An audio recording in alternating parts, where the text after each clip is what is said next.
Les vrais chrétiens ne sont pas ceux qui servent Dieu quand Dieu les bénit, quand Dieu les élève, quand Dieu donne un enfant, quand Dieu donne un travail, quand Dieu donne un visa, quand Dieu donne un mariage, quand Dieu donne une protection. Ce sont ceux qui le servent en dépit de tout.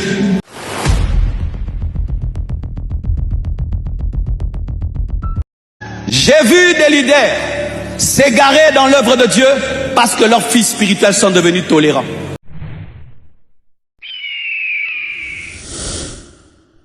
Les vrais chrétiens ne sont pas ceux qui servent Dieu quand Dieu les bénit, quand Dieu les élève, quand Dieu donne un enfant, quand Dieu donne un travail, quand Dieu donne un visa, quand Dieu donne un mariage, quand Dieu donne une protection. Ce sont ceux qui le servent en dépit de tout. Ce sont ceux qui le servent même s'ils sont dans un deuil. Lorsque ton mari te quitte, tu viens à l'église et tu loues Dieu. Lorsque les enfants t'abandonnent, tu viens à l'église et tu loues Dieu. Lorsqu'on te refuse le visa, tu viens à l'église et tu loues Dieu. Lorsque le bailleur te chasse, tu viens à l'église et tu loues Dieu. Lorsque tu échoues à l'école, tu viens à l'église et tu loues Dieu. Soyez des tels hommes qui sont capables d'aimer Dieu même quand ça fait mal. Même quand ça fait mal. Tout le monde sait dans l'église que tu as 10 ans de mariage sans enfant, mais ça ne touche pas ta joie. Tout le monde sait dans l'église que tu es spirituel, mais personne ne t'épouse. Tu as la quarantaine, 40 ans déjà, tu es spirituel. À gauche on se marie, à droite, yo et osote. Mais tu chantes tous les jours. Ne perds pas ton zèle parce que l'âge avance. Ne perds pas ton zèle parce que l'âge avance. Je me parle à certaines sœurs. Tu as 45 ans. On annonce les mariages, jamais le tien. Et tu commences à perdre la joie. Ne perdez pas la joie. La joie du chrétien ne vient pas du mariage, ne vient pas des enfants, ne vient pas de l'homme, de la femme, vient de Dieu.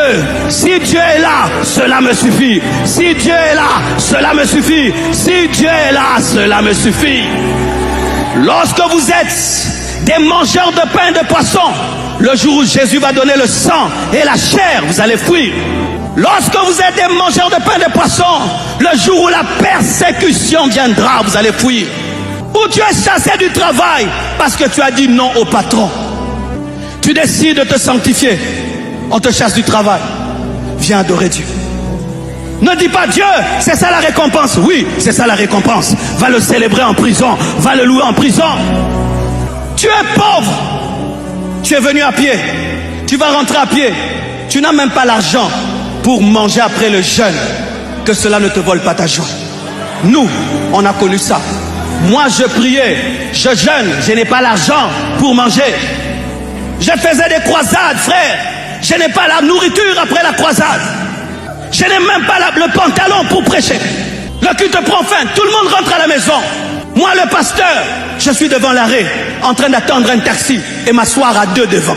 Tu finis le jeûne, tu vas emprunter du pain et du sucre. Mais tu viens à l'église, tu dis que Dieu vous bénisse, que Dieu vous élève, que Dieu fasse de vous des grandes. Mais toi-même, tu n'as même pas 10 $. Frères et sœurs, les hommes normaux perdent le zèle. Si tu veux garder le zèle, tu dois être surnaturel. J'aimais ce que j'ai partagé avec le pasteur Ken, le zèle de la croix. Tu as la croix, mais tu continues à sauver les gens. Tu as la croix, tu dis Père pardonne-leur car ils ne savent pas ce qu'ils font. Tu as la croix, mais tu dis tout est accompli. Tu as la croix, tu dis Fils, voici ta mère, mère, voici ton fils. Tu as la croix, tu dis Père, entre tes mains, j'abandonne mon esprit. Frère, même si tu as la croix, continue à travailler, continue à travailler, continue à travailler. Certaines personnes sont zélées à cause de ceux qui sont devant eux. Comme celui qui est devant lui aime Dieu, lui aussi il aime Dieu.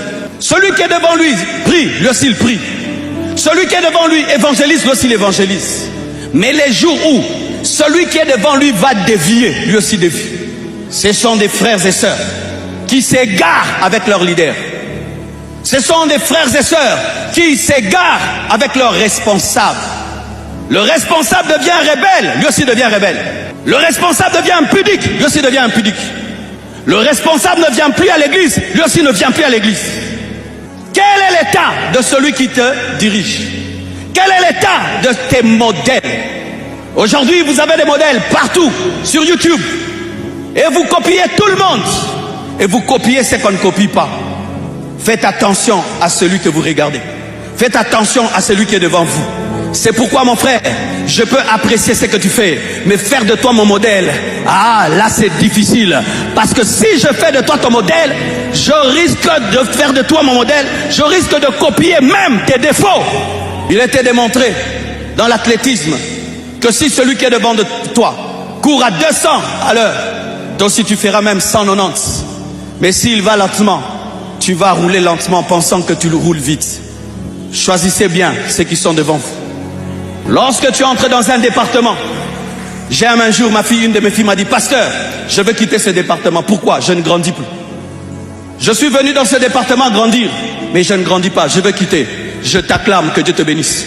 Quitter les départements où on perd le temps à critiquer les gens, critiquer l'église, parler du mal des gens. Quitter de tels départements.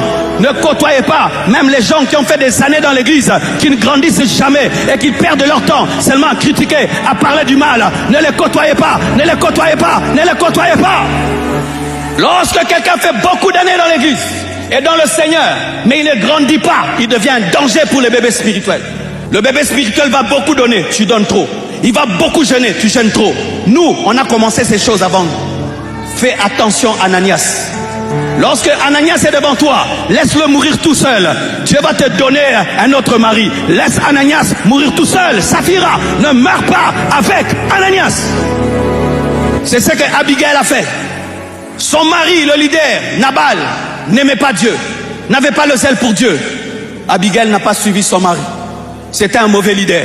Elle n'a pas suivi le mauvais leader. Le leader parfait, c'est Jésus. Le jour que je dévie, ne me suivez pas.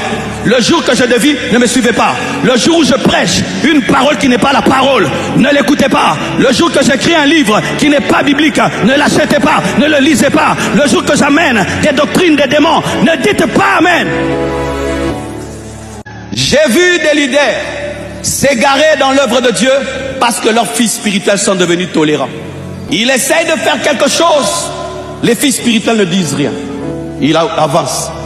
Il essaye encore, les fils spirituels ne disent rien, il avance.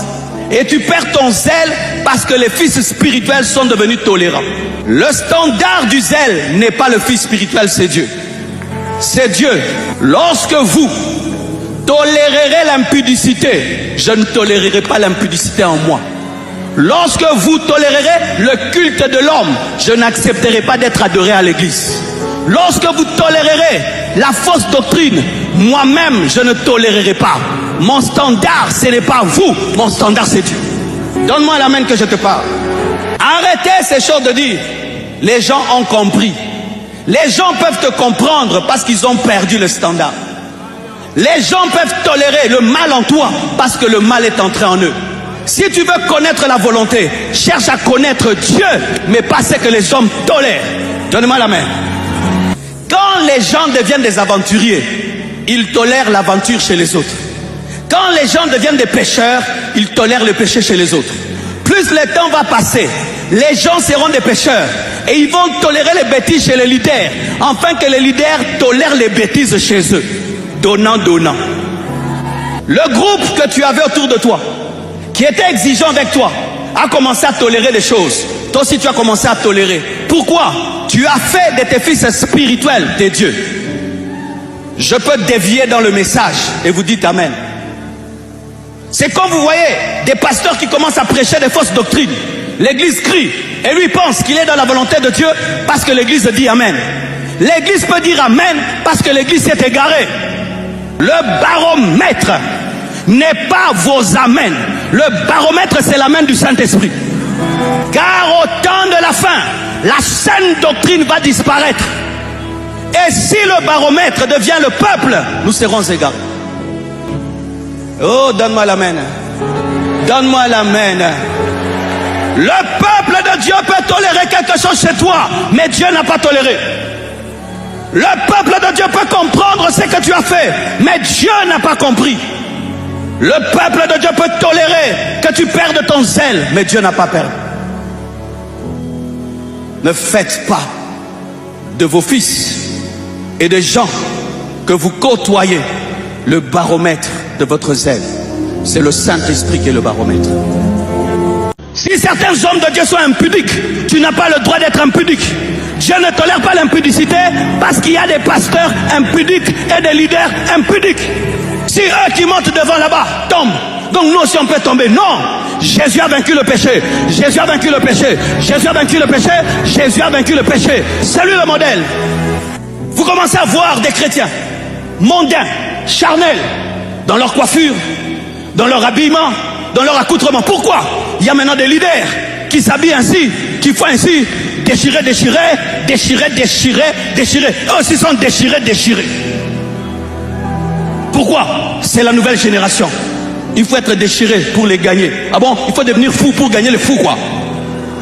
C'est Jésus le modèle. C'est Jésus le modèle. C'est Jésus le modèle. Si je suis Jésus, tu me suis.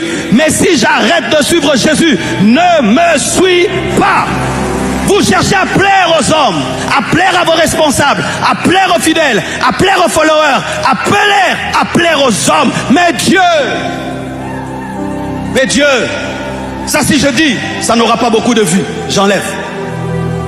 Si ça je dis, pasteur, j'ai fait une étude.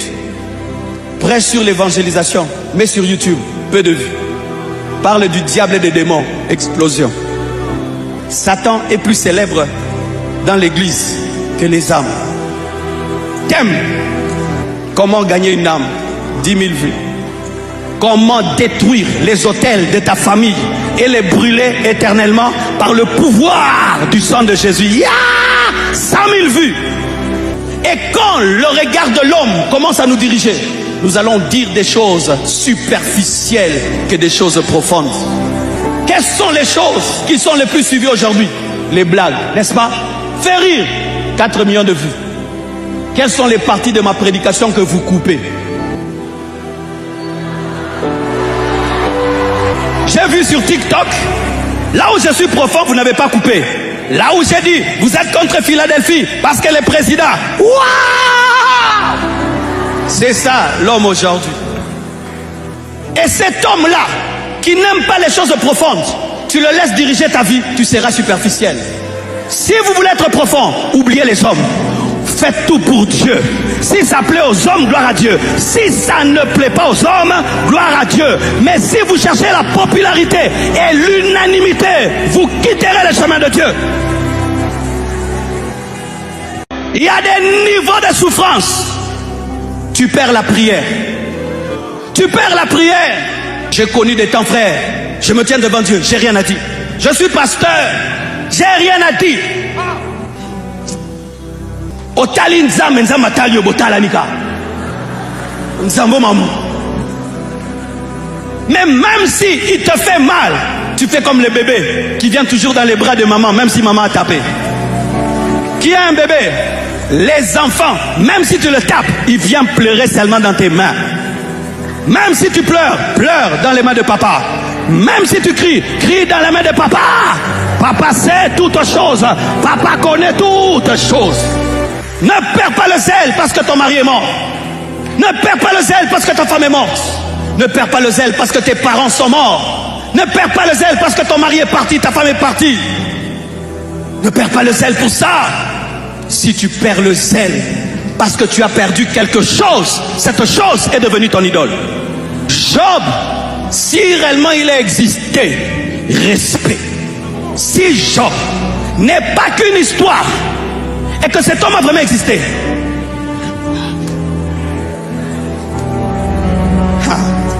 frère, quand tu as souffert un peu dans la vie et tu lis l'histoire de Job, tu te dis ça, ce n'est pas un homme normal.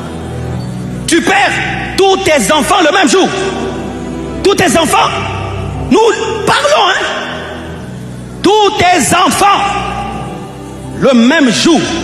Toi qui crains Dieu, ressemble à l'Jésus. Aux la Bible. Pas seulement tes enfants, tout est bien. Pas seulement tes biens, ta santé. Pas seulement ta santé, tes relations. Tu n'as plus rien. Tu n'as que le souffle de vie. Il dit quoi? L'Éternel a donné. L'Éternel a repris. Est-ce que de Dieu, nous ne recevrons que des bonnes choses? C'était ça la doctrine de Job, qui a gardé son zèle. Lorsque ta doctrine, c'est on ne reçoit de Dieu que des bonnes choses, tu perdras ton zèle. Mais si dans ta doctrine, il y a aussi des fois, tu recevras de Dieu des choses amères, tu continueras. Parce que cette vie nous réserve des surprises avec S majuscule. Vous qui célébrez Dieu parce que tout va bien, un jour, ton adoration sera testée. Vous qui avez la joie parce que tout va bien, un jour, ta louange sera testée. Car quand Dieu te donne Isaac, il vient tester si ta joie vient d'Isaac ou vient de lui. Dieu va tester si ta joie vient de ton travail. Dieu va tester si ta joie vient de ton élévation. Dieu va tester si ta joie vient de tes enfants. Tu vois des parents, tu élèves tes enfants. Un jour, ils t'oublient. Ils se marient, ils ne pensent plus à toi. Un jour, je regarde mes parents et je dis, Dieu, quand est-ce que l'homme se repose sur la terre? Nos parents se sont mariés, souci, avoir des enfants. Ils ont eu des enfants. On est, souci, nous nourrir, nous vêtir, nous élever. Ils nous élèvent. Souci, on doit se marier. On se marie. Souci, on doit avoir des enfants. On a des enfants. Souci, nos enfants sont malades. Un jour, j'ai dit à mon père, quand est-ce que tu te reposeras? Parce que jusqu'aujourd'hui, tu continues à te soucier de moi, comme si j'avais 10 ans. Il me dit, Pape Marcelo, quand je mourrai, tant que je suis sur cette terre, jamais je ne me reposerai. Quand la vie de tel va bien, la vie de l'autre ne va pas bien. Quand tu as 7 enfants, quand est-ce que tu auras la vraie paix? 5 vont bien, rien que 2 qui vont mal, tu perds la joie. Voici un secret, que vos joies ne viennent pas de l'harmonie, que votre joie ne vienne pas de l'équilibre, que votre joie ne vienne pas du fait que votre vie est en ordre, que votre joie ne vienne que de Dieu qui est la seule constante. J'ai remarqué dans ma vie, presque tout a bougé. Une seule chose n'a pas bougé, Dieu.